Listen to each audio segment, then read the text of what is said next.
पीले दांत वाली बहू। रंजना कभी ब्रश नहीं करती थी।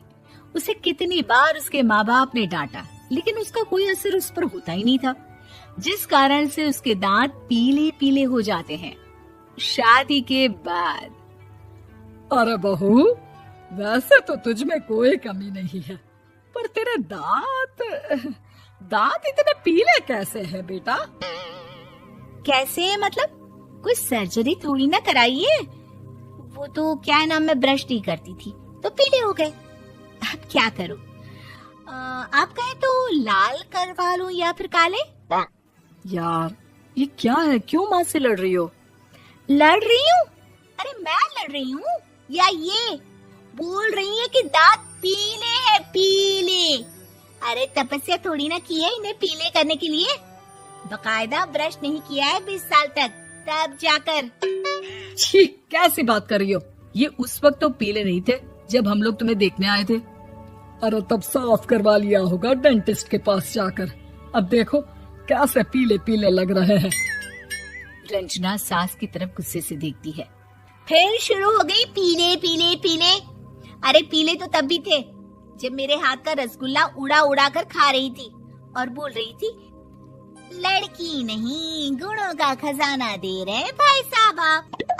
खैर, अब वो लोग करते भी तो क्या करते, पीले दांत वाली बहू पल्ले पड़ी थी तो झेलना तो था ही। एक दिन कीर्तन में रंजना गाना गा रही थी। अरे कमला बहन, माँ का द्वार है, यहाँ तो सब शुद्ध होकर आते हैं, फिर अपनी बहू को ब्रश भी नहीं करवाती तुम। दूर से पीले पीले दांत भक्ति में बाधा उत्पन्न कर रहे हैं। अरे कोई 2 साल के बच्चे थोड़ी ना लेकर आई हूँ मैं बहू बनाकर। अच्छी खासी लड़की है, अरे कैसे करवाऊं ब्रश? ये तो उसे खुद करना चाहिए ना। अब माँ बाप तो इसके जैसे तैसे निपटा दिए, ये नहीं सोचा कि सास कैसे संभालेगी। सास बहू को लेकर घर आ जाती है, लेकिन सोच लेती है कि अब इसे लेकर कहीं नहीं जाएगी।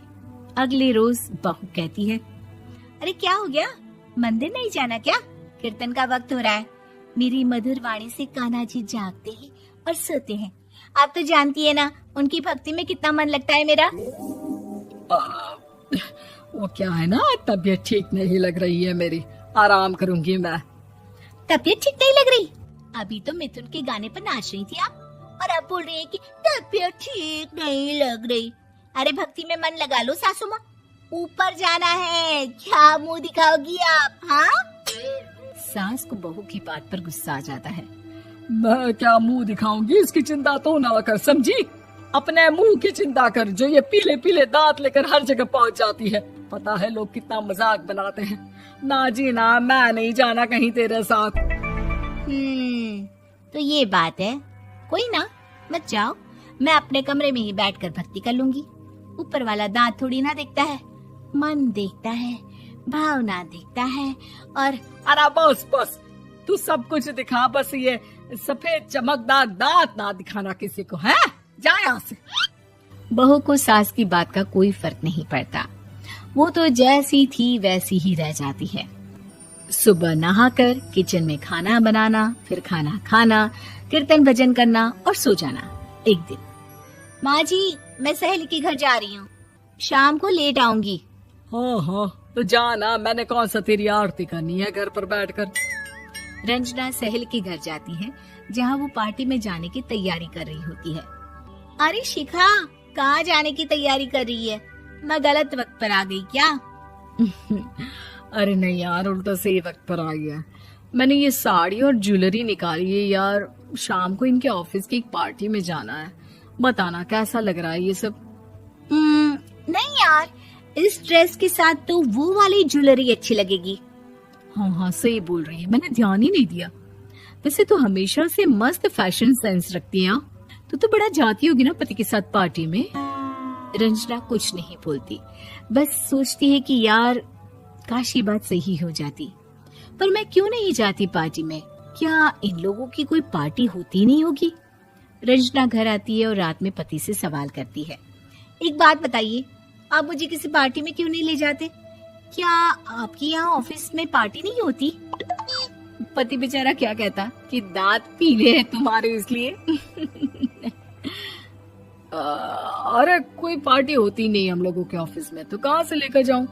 और मार्केट, मॉल, कहीं वीकेंड घूमना, कहीं तो। अरे यार सारे हफ्ते में एक छुट्टी मिलती है, तो सोचता हूँ कि आराम ही कर लूं। क्यों? रंजना मन मार के रह जाती है। पहले कभी सास के साथ मंदिर जाया करती थी, लेकिन वो भी सास ने ले जाना बंद कर दिया। घर बैठी बैठी रंजना बोर हो जाती है। तभी उसे आइडिया आता है और वो मायके जाने का सोचती है। सासू माँ, 2 दिनों के लिए मम्मी के घर जा रही हूँ। अच्छा ठीक है, आराम से जा। और हाँ, माँ से कुछ अच्छी आदत सीख कर आना कि कैसे शरीर के हर भाग की तरह दांतों की सफाई भी जरूरी होती है, समझी? शुरू हो गई ना आप। वो लोग आपकी तरह नहीं है कि छोटी छोटी बात का बतंगड़ बना दे। उन लोगों के लिए मैं मायने रखती हूँ, ना कि मेरे पीले पीले दांत। रंजना माँ को बिना बताए उन लोगों को सरप्राइज देती है, लेकिन जैसे ही वो दरवाजे पर पहुंचती है, अंदर देखती है कि घर वाले कहीं जा रहे होते हैं। अब माँ, काश रंजना दीदी के दांतों वाली प्रॉब्लम नहीं होती, तो वो भी हम लोगों के साथ चलती ना बुआ जी की बेटी की शादी में। हाँ बेटा, लेकिन अब उसे कौन समझाए कि उसको उसके पीले दांत नहीं दिखते, लेकिन उसके आसपास के लोगों को कितना एम्बैरेसिंग फील कराते हैं। मुझे तो कितनी बार उसके स्कूल की टीचर ने शिकायत की कि उसके साथ कोई लड़की बैठना भी नहीं चाहती, और ना ही कॉलेज में कोई उससे बात करना चाहता था। लेकिन पता नहीं क्यों उसे ये बात समझ में ही नहीं आती। कोई कमी नहीं है उस लड़की में, बस यही कि दांत पीले हैं। वो तो भला हो जीजा जी और उनकी माँ का, जो दीदी को जैसी है वैसे ही रखा हुआ है। रंजना को अपने घर वालों की बात सुनकर बहुत दुख होता है। वो सोचती है कि वो क्या करे, लेकिन फिर वो सीधा डेंटिस्ट के पास जाती है, अपने दांत चमकाती है और कसम खाती है कि वो रोज ब्रश करेगी। अरे क्या हो गया? तुम तो 2 दिनों के लिए गई थी ना, पर कोई ना, अच्छा है, चलो आ गई तो। रंजना सास के सामने आकर खड़ी हो जाती है और पूरी स्माइल करती है, उसके चमकदार दांतों को दिखाती हुई। हैं? चले मंदिर। माँ, मुझे माफ कर दीजिए, मैंने आप लोगों को बहुत एम्बैरेसिंग फील करवाया। मैं आज से रोज ब्रश करूंगी।